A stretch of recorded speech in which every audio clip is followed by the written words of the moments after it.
Hey guys, what's going on? Guys, what's going on? It's Radiant here, and I'm back with another video. And this time, I said I was going to do a That Creepy Reading, who is another man that reached out to me. Actually, I talked with him on Skype, and he's a really cool dude. Um, I feel like I should say this right now before we do this. I am not like the warning says. I am for any sort of misfortune that may happen due to the following ritual. If you follow this ritual and bad things happen to you, you are doing this at your own risk. This video is only created for the educational purposes, as information is not restricted based on the possibility of someone doing something stupid. Listen at your own risk. Meaning, if you guys do this ritual, neither me or him are responsible if shit goes bad for you. Again, rituals are not something you fuck with, so if you do plan on doing this ritual, do it at your own risk. Now that being said, my buddy That Creepy Reading here is close to his, I believe it's his 100,000 subscriber milestone. So if you liked this video, well, after this video, if you like his stuff, I'll leave a link in the description to his channel, and you guys can go subscribe to him. He's a really cool dude. He's making some really creepy videos. So let's see what he's got planned for us today. Again, I read this warning. Seriously though, don't fuck with rituals. Even if you know what you're doing, don't fuck with rituals. They never go according to plan. This was originally found on No Sleep, credited to a user known as Fable Forge, originally titled, "Please don't try this." Hey, No Sleep. Long time no see. I've been posting bits and pieces of my life here, but I find them a little boring and self-serving. The last one about juvie incidents was already like 70% made up, to my own shame. So today I'll post a recipe instead. This is not a creepypasta. I am writing from a train in the NYC area, and I'm telling you, this is no made-up fictional tale. What I'm about to share with you today is one of the mainly relatively safe ways in which you can access, not quite enter, a place I like to call the shadow side. And its effectiveness depends on how seriously you take me. Your mileage may vary, and refer to the title. I will tell you that you shouldn't be afraid of the shadow side. Chances are, you've already seen it all. And merely think of it as just a reoccurring dream. I will tell you that there is no need to be ignorantly afraid of it. Though there is a difference. Ignorance fuels fear, and fear can give the place a lot of juice to run on. You have to be big on preparation if you want to try this. It's like skydiving. If getting it right on your first try is not something you're good at, then this isn't for you. If you do drugs or alcohol on the night of the event, you're gonna have a bad time. If you're going through some serious issues in your life and you're not feeling mentally or spiritually stable, or if you're doing this just to escape, you're gonna have a bad time. And if you don't follow my instructions, particularly the multiple backups I'll give you, which trust me, they are there for a reason, you're gonna have a really bad time. It's a South Park reference. The name of the game is Three Kings. Ingredients that you're gonna need. A very large and empty quiet room, preferably without windows. If windows exist, you need to be able to cover them and ensure total darkness. Basements usually work well, but I know in the UK there are not as prevalent. A pack of candles. You'll only use one if all goes well. And a lighter. A bucket of water and a mug. A fan. 2 large mirrors. Like the one on your dresser. Don't worry, you won't be harmed, or if they are, it'll be the least of your concerns. 3 chairs. An alarm clock. An active cell phone. Don't forget to charge the goddamn battery.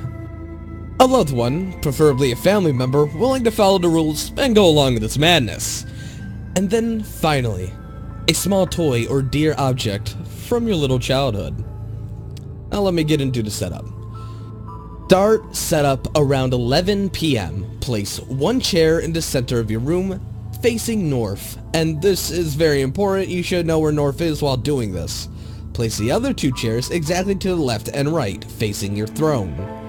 The distance between your throne and that of your queen and fool should be about the length of your arm on each side, more or less. Place the two large mirrors on the queen and fool chairs to the left and right of you, facing you and each other. Try your best to have them stand at a 90-degree angle, or else you get more or less than 3 kings. If you sit on your throne facing straight ahead, which is north, you should be able to perceive your own reflection in each of the 2 mirrors without actually having to turn your head nor your eyes to do so. If you see your own reflection in the corner of your eye, just barely there, you've done it right. Place the bucket of water and the mug in front of you, just barely out of reach. Then place a fan far behind you. Turn it on. Don't set it to maximum power, set it to medium or low, that's usually enough, and leave it on. Turn off the lights, leave the door open, and go to your bedroom. Set the candles by the side of your bed, next to the lighter, your alarm clock, and your cell phone. Make sure to leave it charging. Set your alarm clock for 3:30 a.m. Turn off the lights and sleep while holding your power object, which should be the childhood object that you have some sort of affection for. Now get some rest, and then we can begin showtime. Wake up at 3:30 a.m. with your alarm clock. Turn it off, but don't turn on the light. You have exactly 3 minutes to light your candle, grab your cell phone, and make your way to the dark room. Then sit on your throne. You should be able to be seated by 3:33 a.m. Don't forget your power object. See, I'm terrible at following directions and following a strict recipe or schedule. So this would be something very, very bad for me to do. Plus, I don't have a childhood object anymore. Nor do I have 3 giant mirrors, a candle, a working cell phone, 3 chairs I can use. Well, no, I got 3 chairs. Got a fan. And that's about it. I have 2 of the needed instruments for the ritual. So, I already can't do it. Not that I was going to do it in the first place. Let me clear that up now. Neither should you. Seriously, don't do this. I feel like I shouldn't have to stress it, but there's people out there who ignore warnings. Don't do it. Don't.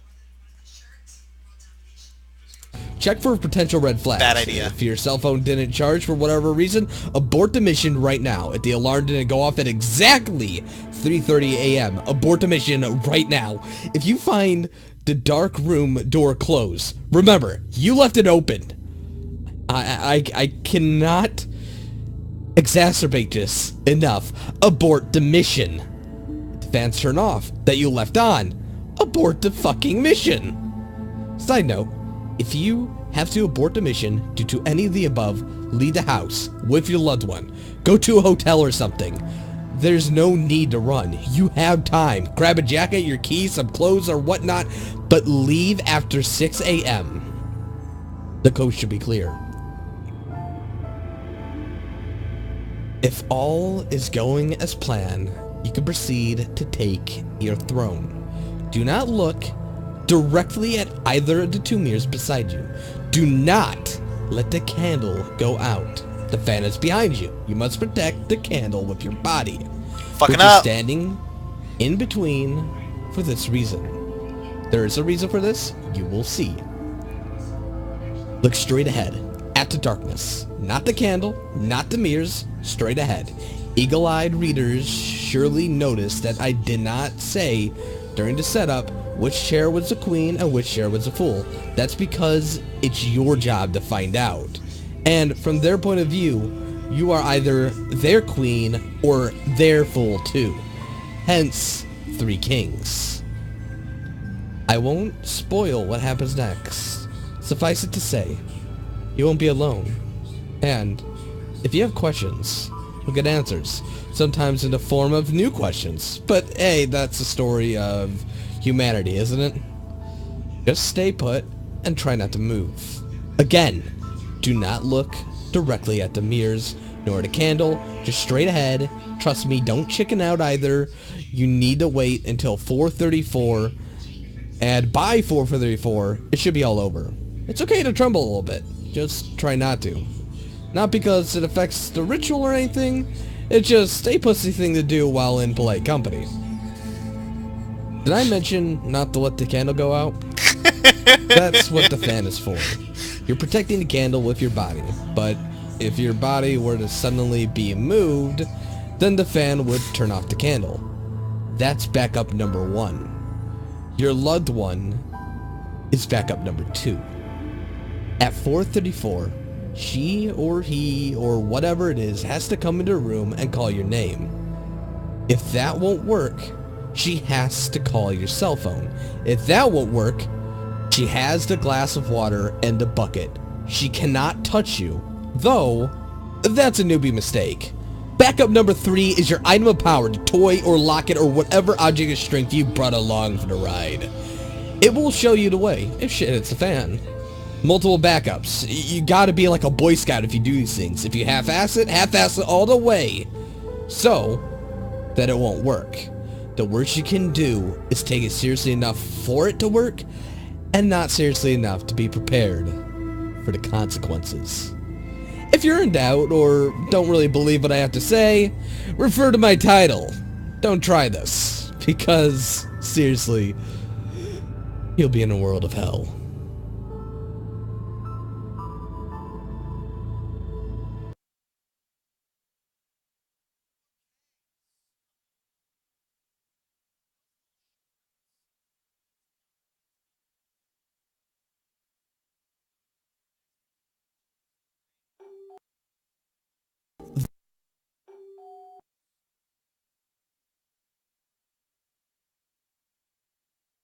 I just realized my mic was muted, so you guys heard none of that.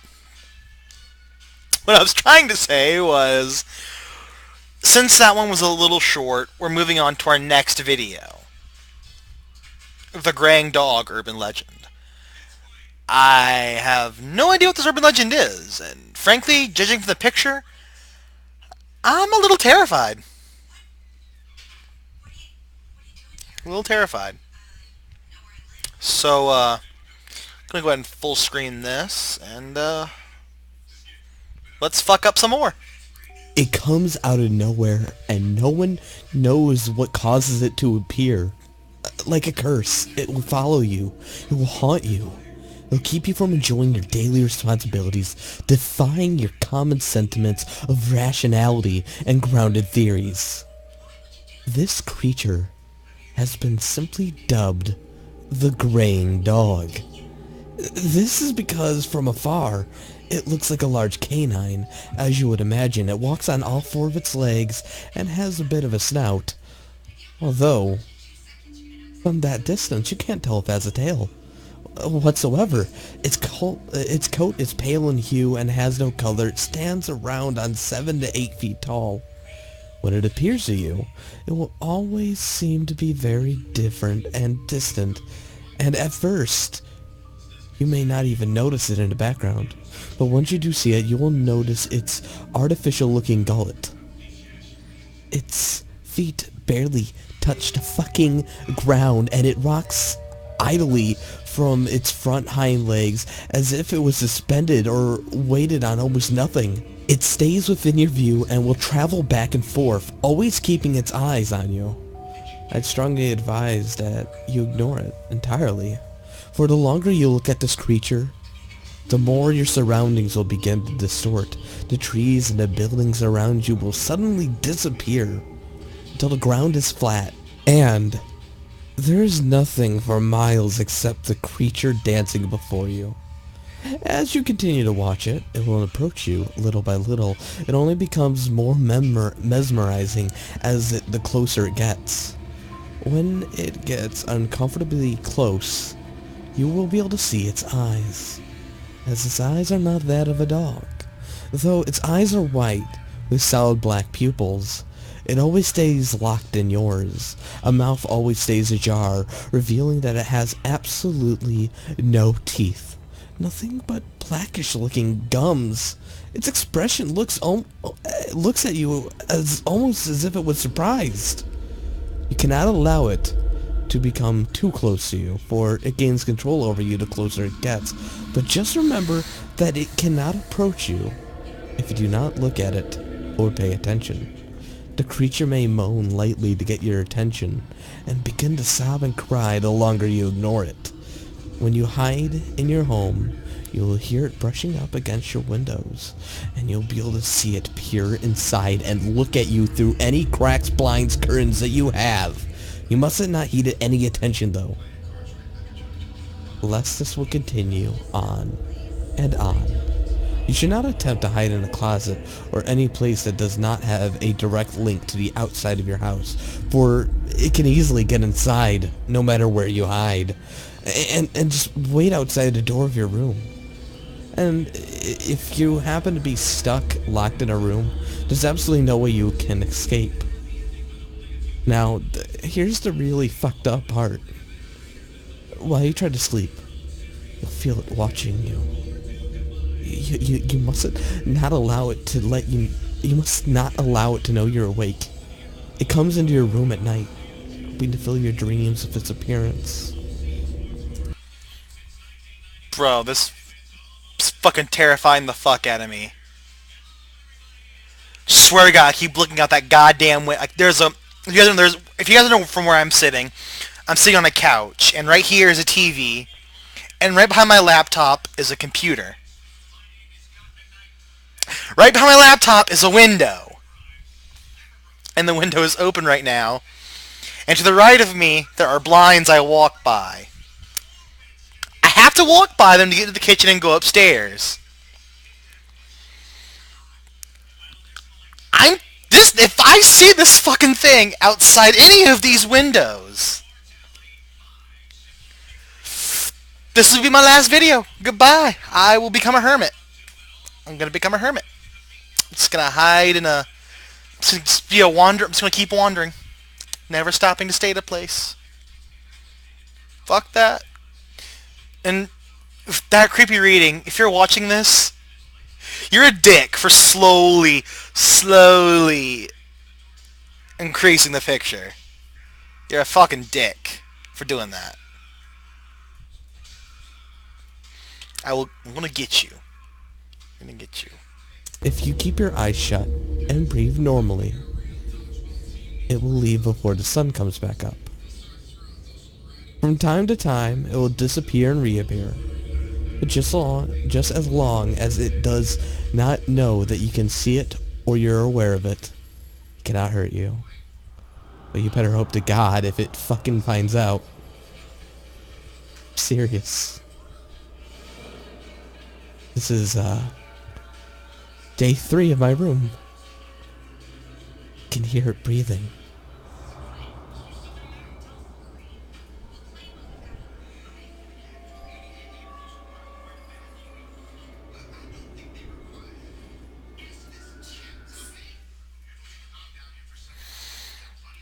Okay. Oh, God. Okay. So, that was the Grang Dog urban legend. Now, me, I like dogs.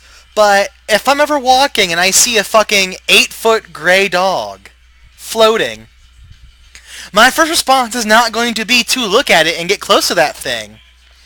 My first response is going to be screaming, "Fuck me," and run backwards back to my house. Not once looking at that thing. On the other note, it's an urban legend, so it may not be true, but, I'm gonna... I may not be sleeping tonight. I may not be sleeping tonight, guys. Alright, that one was 9 minutes. That one was like 4 or 5. Yeah, this is good. Alright, let's go ahead and watch the final one.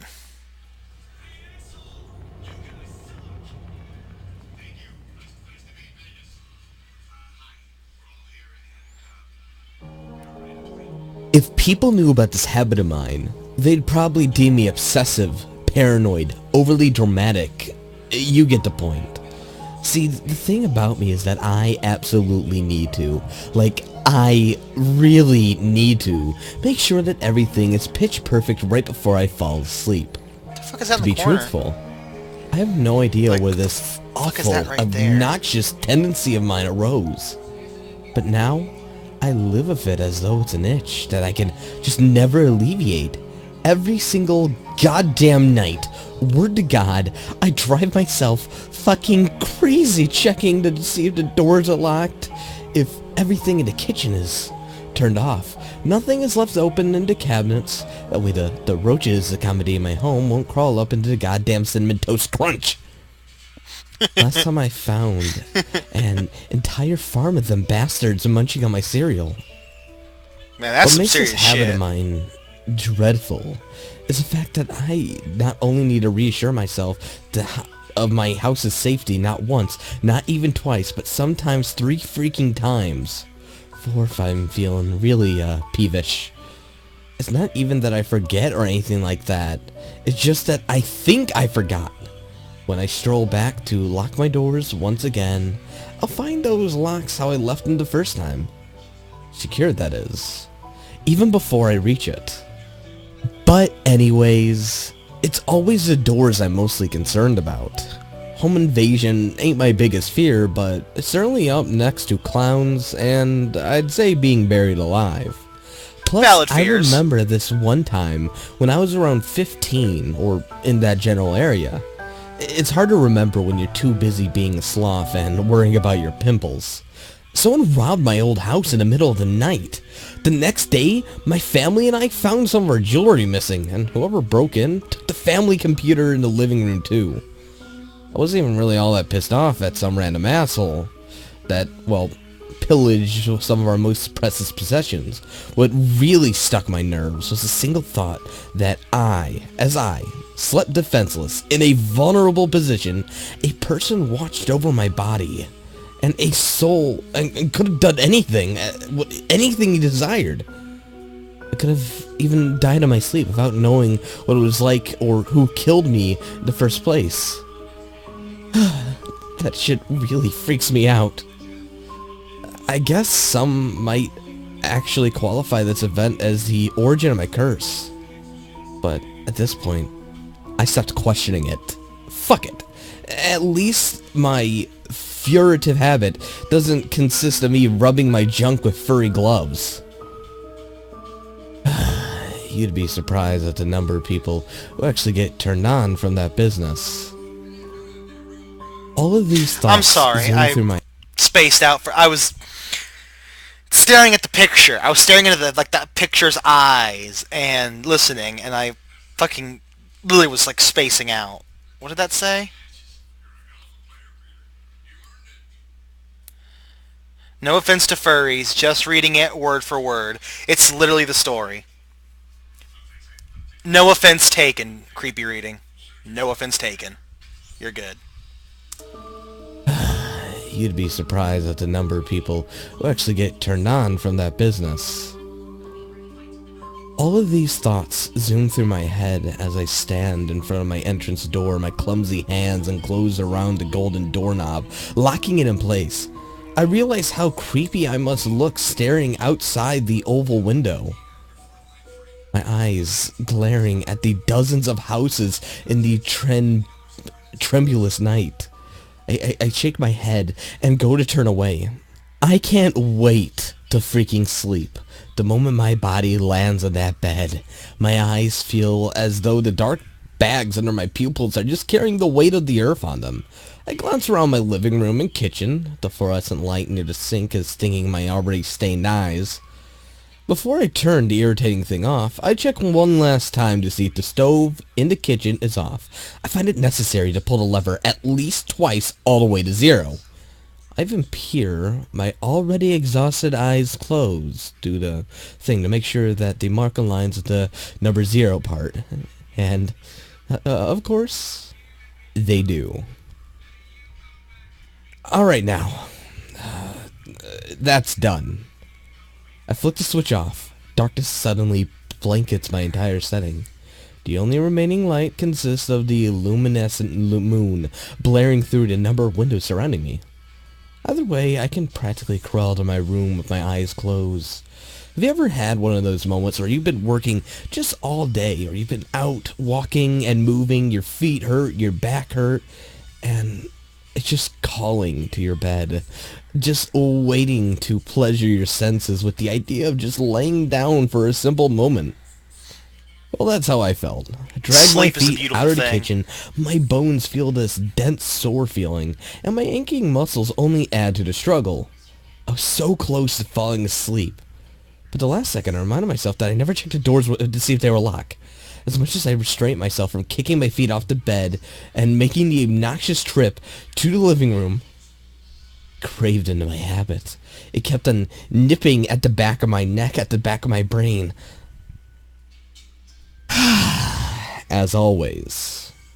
Oh well, one last check won't hurt.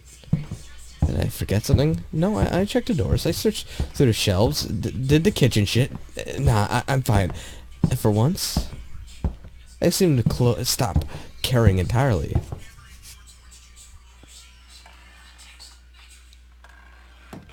It was quick, but it was loud. I had to stop, my feet almost tripping over themselves. At first, I'm too tired to make anything of it. Then I hear something, or someone. The door's shifting again. Wood grinding against wood. My heart does all the racing now instead of my mind, which remains as a blanket, as a clean sheet of paper. Suddenly, the darkness, it becomes thicker. And the pounds sagging my eyes down disappear. I now feel alert. I stand as still as a statue, a part of me thinking that if I remain frozen, whoever infiltrated my house will not be able to see me. I'll be invisible, and I won't get gutted or murdered, because if they can't see me, and I remain black as the darkness, then there's nothing that can... Oh, what the hell am I doing? I then begin to turn around, stomp back towards my living room. It'll be nothing. It can't be anything. As always, it's never anything. The worst I'll find are probably some damn rats digging through the mess inside my closets.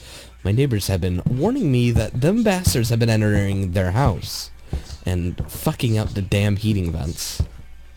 As irritated as I feel at the moment, I wouldn't mind whacking one of those fucking rodents with a broom for fucking up my sleep. For work in the morning, I have to get this done. Hell, the way I'm in debt, I fucking might save them for dinner. I'm of course only joking. I'm sorry, this video audio diary is kind of getting me in the mood to talk to myself. It's helping me alleviate some of the fucking stress. I turn on the dining room lights. Alright. Now my hands over my eyes. The yellow light spreads all over my dining room table and some areas in the living room. Now I'm shuffling my feet towards the closet across from the entrance door. I wrap my hands around the doorknob, but I feel a subtle hint of dismay at the core of my stomach. It feels like a intense pressure pushing my guts down to my groin. It tries to spread all over your body and veins, pushing them down too. My heart feels so fucking heavy, but I gotta get this door open. I'm just wasting time. I swing the door open. A rush of cold air traps my body for a second. I slightly shiver and tippy-toe over to reach the bulb above. A while back, my friend Dave broke the fucking string that operated the light switch, so now I'm required to turn the bulb slightly towards the left in order to illuminate my closet.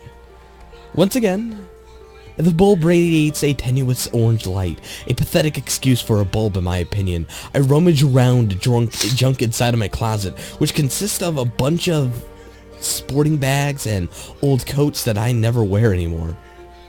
I always try to remind myself that I'll go to the Salvation Army or something to just donate these fuckers. But I always seem to forget every time. Nothing.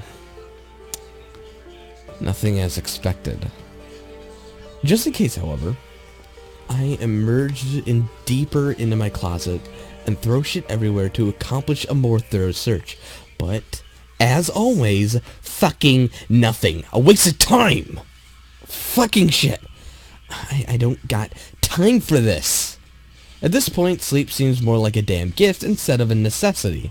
So I slither out of my closet, try not to think about how cranky and fucking pissed I am right now. I know after doing all this crap, I won't be able to feel tired again until... What the hell? Just something in my house. I know it this time. And at that point in time, I fell on top of a pile of jackets. My heart seems as if it wants to latch out of my damn chest. Blood is now rushing to my head, and I don't feel the loving embrace of tiredness anymore. All the air in my lungs begun to deplete, and for a second I think that my inhaler, that second that caught me by surprise, what the hell caused it? This time, I hear the sound of something sharp scratching the surface of the basement door. If I felt fully awake before, I now feel like as though I drank 3 Red Bulls under the span of 2 minutes along with fucking Monster Energy drink and a few packets of direct sugar being injected into my bloodstream. Damn. I need to pick myself up to heart attack properly waiting to happen. analyze everything. Despite the fact that I feel like a nervous wreck, I need to breathe in and out in order to calm myself. Alright. I got this. I have no other choice but to go downstairs and make sure everything's okay. Even as I repeat those words in my head, however, I can't help but feel trepidation at whatever danger might await me below.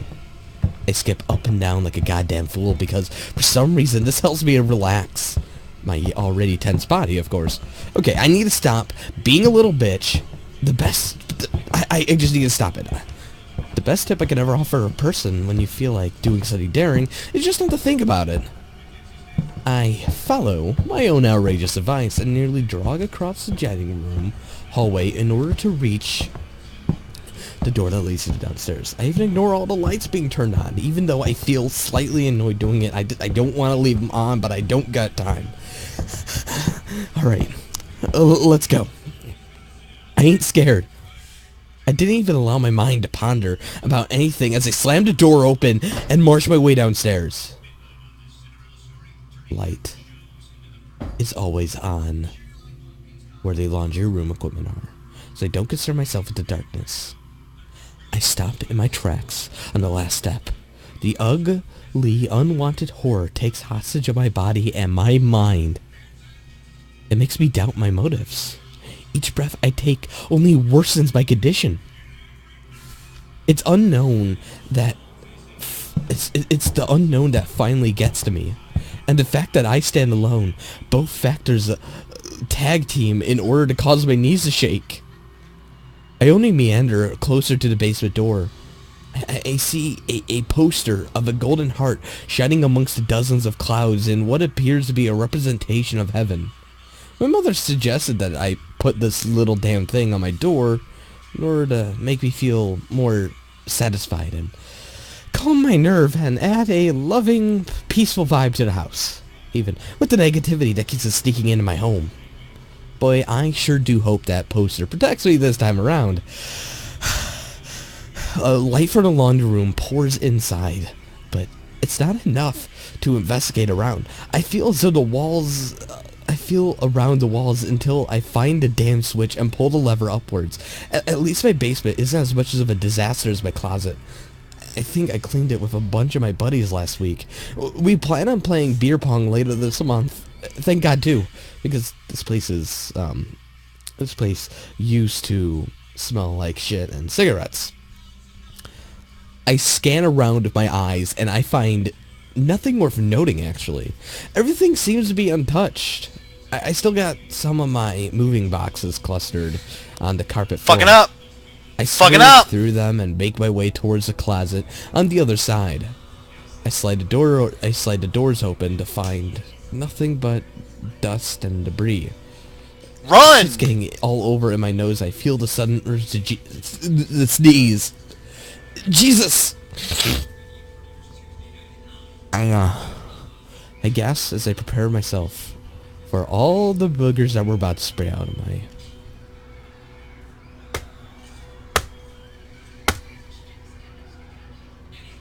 What the hell? Run! I barely even hear my own hollow voice as I stare at the exit door. Why are you still in the basement? Run! If you're downstairs and you open a closet and you see nothing and you hear tapping coming from the basement and the door's open, run! Run up the stairs, run for the door, leave that house, stay at a hotel. God damn it, you're stupid! Fuck! I stare at the exit door. Shit, I creeps swear me I out. heard it that time. The peephole towards the top. That's my only option. That's my only point. See, I say that to myself, but yet I feel myself remain glued to the floor. Not even that, but my legs struggle to maintain my own weight. Keep watching my Terror sinks fucking deep window. into my teeth, into my nerves, poisoning my veins and my arteries with this fucking venom.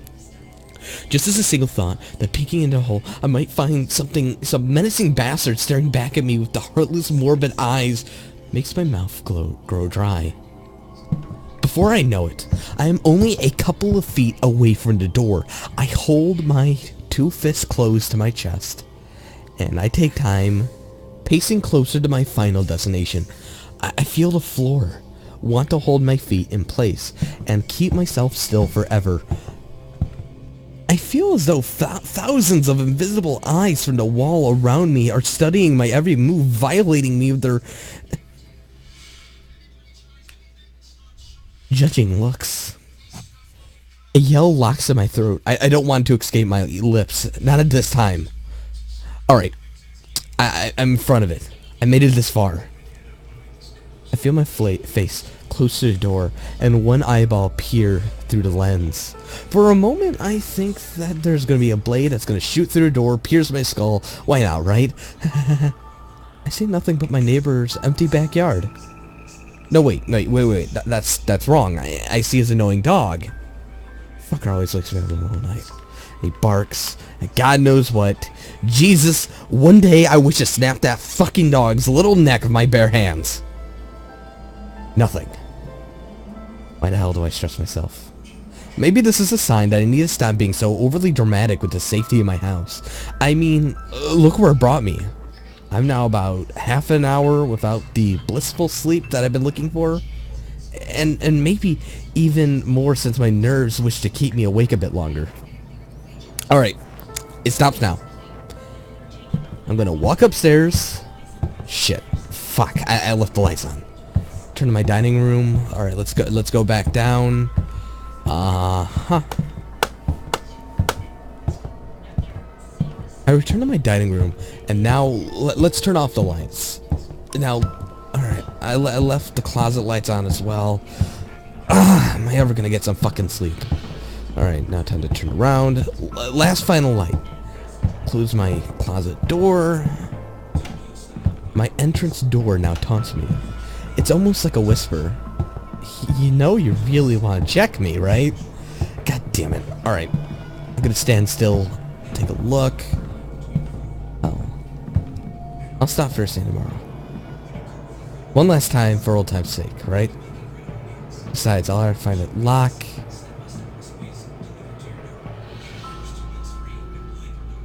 Shit.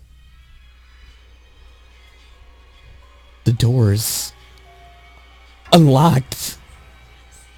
I then turn around and...